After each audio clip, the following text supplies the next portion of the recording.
Zamfara State Governor Bello Matawali has accused the chairman of the Economic and Financial Crimes Commission (EFCC), Abdulrasheed Bawa, of demanding a bribe of $2 million from him. He said that he has evidence to back up his claim.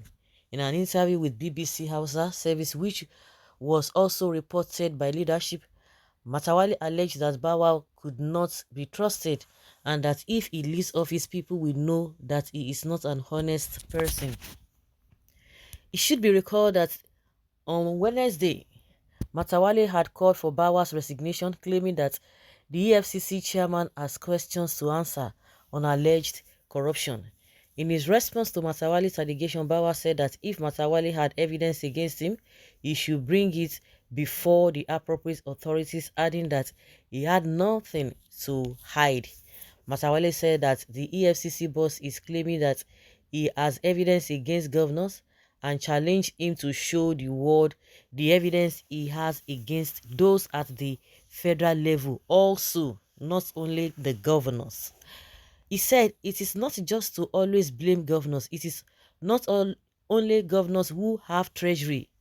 The federal government also has. What does the EFCC boss do to them? And he is claiming he has evidence on governors. Let him show to the world evidence to those at the federal level. If he exits office, people will surely know he is not an honest man.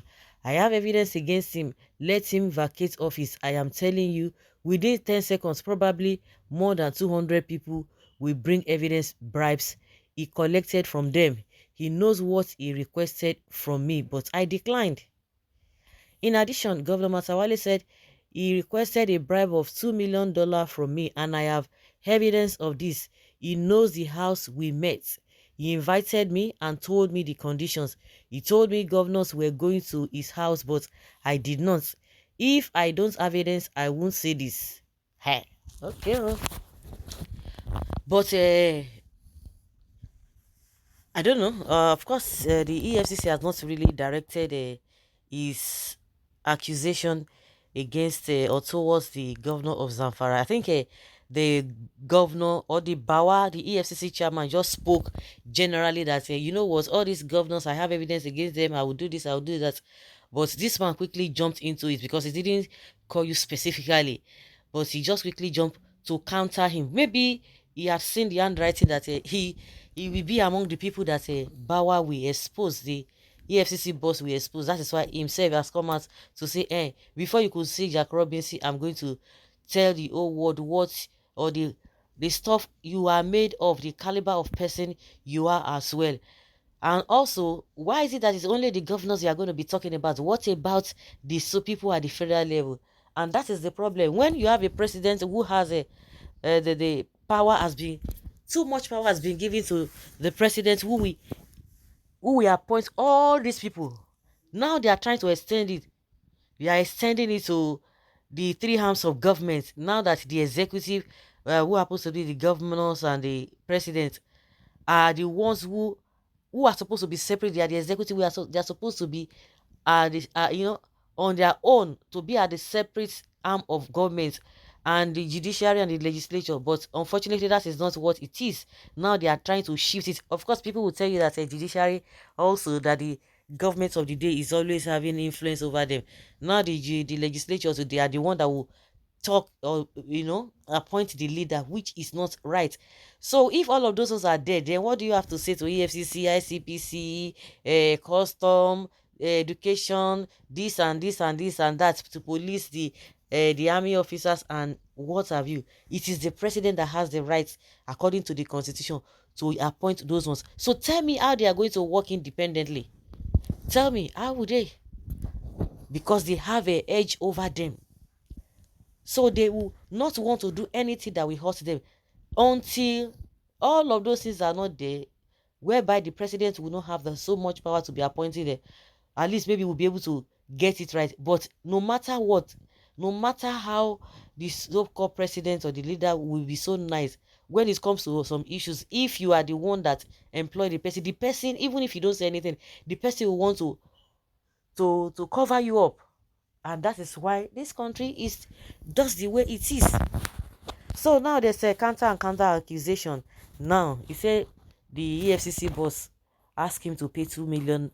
That one say if you have evidence, bring it. That one say I will bring her, and all of that. That the whole world will know that you are not as honest as they thought. One thing is that money has been missing. Money has been missing. Even now, the AGF, what do they call that one? The accountant general. Now that they dismiss, whether they dismiss it, but at least been accused of a billions of naira, over 100 billions of naira that they accuse him, he misappropriated. If he's not found guilty, now they are bringing in another person, a woman, which is a different story altogether. But now we can only hear about that. But one thing that is certain is that her money is missing, but you will never see the money. That is it. You will never see the money. So barbaric.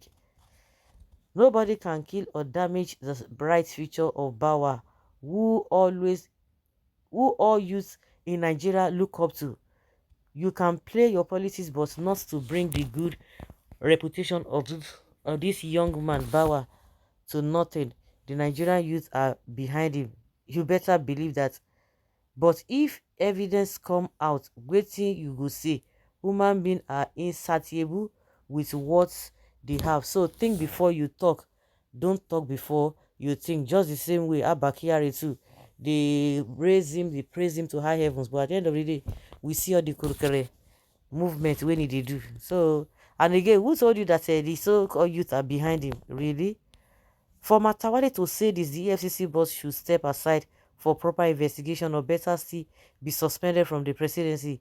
My humble submission. For where Boo Boo won't even blink. Steps aside in Nigeria.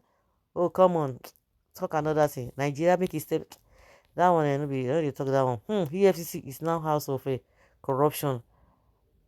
Bawa is a criminal. Apart from that, the boy is too young for that position.